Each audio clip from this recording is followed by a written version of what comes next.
Okay, the very first thing I want to show you is a cardigan that I did for my last show, and I like making comfortable things, you know, just as much as I like making things that fit really well. And so t-shirts and cardigans were some of the things that I really wanted to do when I first got started sewing well. And so now I finally did a cardigan. I really did this within the last year or so. But I just wanted to show you this. See how my seams are matching at certain points. This is very important for your sewing to look its best. Anywhere where you have seams that are supposed to intersect at the side or whatever, they need to be intersecting like right at the right correct point.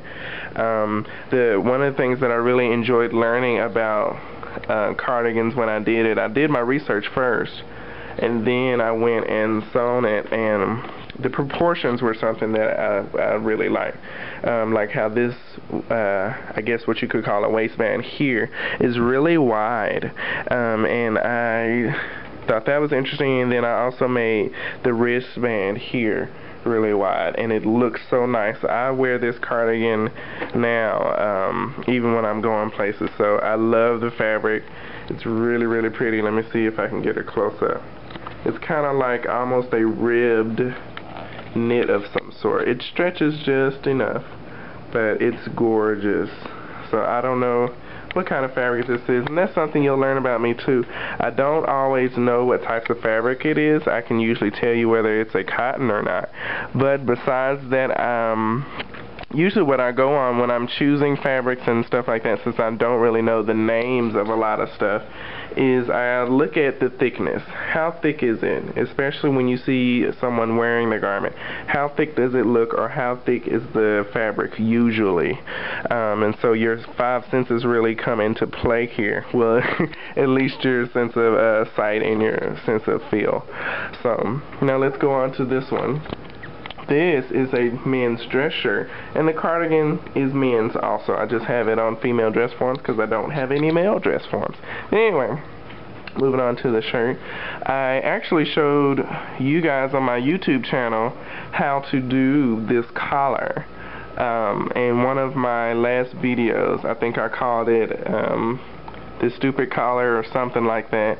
So I showed you how to do this. This is one of the hardest parts to do on a collar, just because of all the fabric that's around these semi-ounces. So getting this hole here is really quite difficult. But anyway, I want to show you that this is not your typical front placket.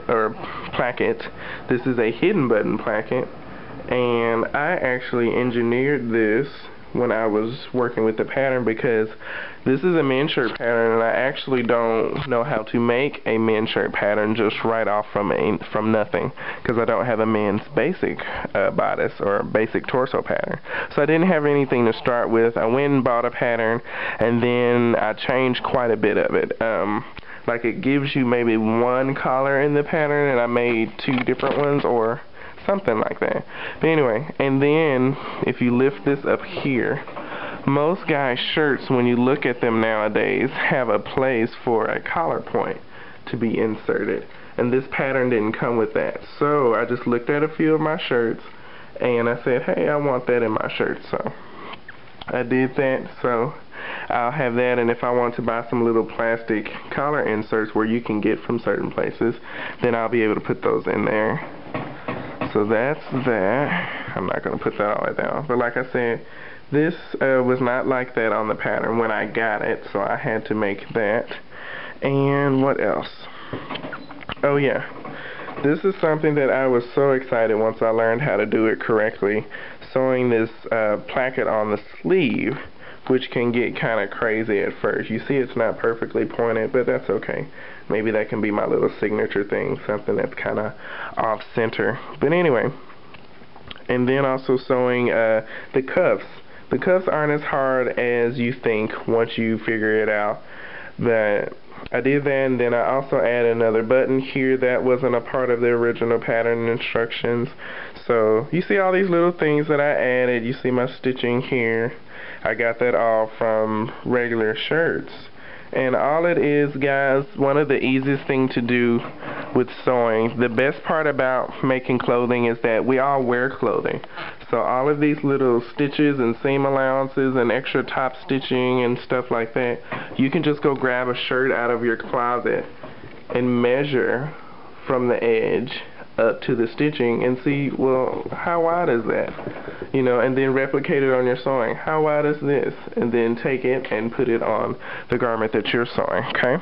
Alright, next thing is a jacket that we actually made in class, and I made it a part of my collection that I showcased later on that year. And I really like the jacket. It is a boucle woven fabric, and it's very, very, very nice. I like this a lot. It's not the best weaving ever. It's very loose, and I actually had to interface the entire fabric before I could even start sewing with it because it wouldn't hold its shape. So, you know, I had to do a little work to get to this point, but in the end it turned out really, really well. I was really proud of this jacket. You know, and I've learned some things since then that will tell me how to do this better if I were to do it again next time. So did all that. It is lined.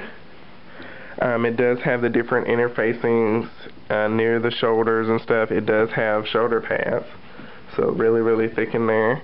There's also something else you can put in this sleeve cap that will make your shoulder kind of sit up, or the seam sit up like that. Can you see that little bump there?